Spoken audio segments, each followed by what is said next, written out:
అప్పు అనామికని తీసుకొని రాజు వాళ్ళ ఇంటికి వస్తూ ఉంటుంది. అది చూడగానే ఇంట్లో ఉన్న వాళ్ళందరూ అయితే ఒక్కసారిగా షాక్ అయిపోతూ ఉంటారు. ఇంతలో అక్కడ ఉన్న కావ్య మాత్రం "ఏంటప్పు ఇలా వచ్చావు?" అని చెప్పేసి అయితే అడుగుతూ ఉంటుంది. ఆ మాటలు వినగానే అక్కడ ఉన్న అప్పు మాత్రం బావ మీద కంప్లెయింట్ వచ్చింది. ఇదిగో ఈ అనామికకి కాబోయే భర్తని ఎవరో కిడ్నాప్ చేశారంట.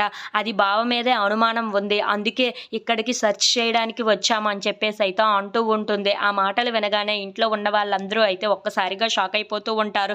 మీరు మాకు కాస్త కోఆపరేట్ చేస్తే చాలా మంచిది. ఈ అనామికకు కాబోయే భర్త ఎక్కడో కనిపించటం లేదట. ఇప్పుడు బావ మీదే అనుమానం ఉంది. అందుకే ఈ ఇల్లు మొత్తం ఇప్పుడు సెర్చ్ చేయాలి అని చెప్పేసి అయితే అంటూ ఉంటుంది. ఆ మాటలు వినగానే అక్కడ ఉన్న రాజు అయితే ఒక్కసారిగా షాక్ అయిపోతూ ఉంటాడు.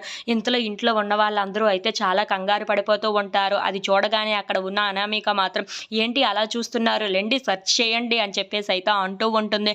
ఇంతలో అక్కడ ఉన్న అప్పు అక్కడ కానిస్టేబుల్స్ అందరికీ చెప్తూ ఉంటుంది. మొత్తం ఇల్లు మొత్తం సెర్చ్ చేయండి, ఎక్కడ ఉన్నా సరే నాకు చెప్పండి అని చెప్పేసి అయితే అంటూ ఉంటుంది. ఇంతలో అంతా ఇల్లు మొత్తం వెతుకుతూ ఉంటారు. ఎక్కడ కనిపించకపోవటంతో బయటకు వచ్చి కారు దగ్గర వెతుకుతూ ఉంటారు. ఇంతలో కారు డిక్కీ ఓపెన్ చేయగానే అక్కడ ఉన్న అనామిక భర్తని చూసి ఒక్కసారిగా షాక్ అయిపోతూ ఉంటారు. ఏంటి వీడు ఇక్కడ ఉన్నాడు, ఎలా వచ్చాడు అని చెప్పేసి అయితే అనుకుంటూ ఒక్కసారిగా ఇంట్లో ఉన్న వాళ్ళందరూ అయితే షాక్ అయిపోతూ ఉంటారు.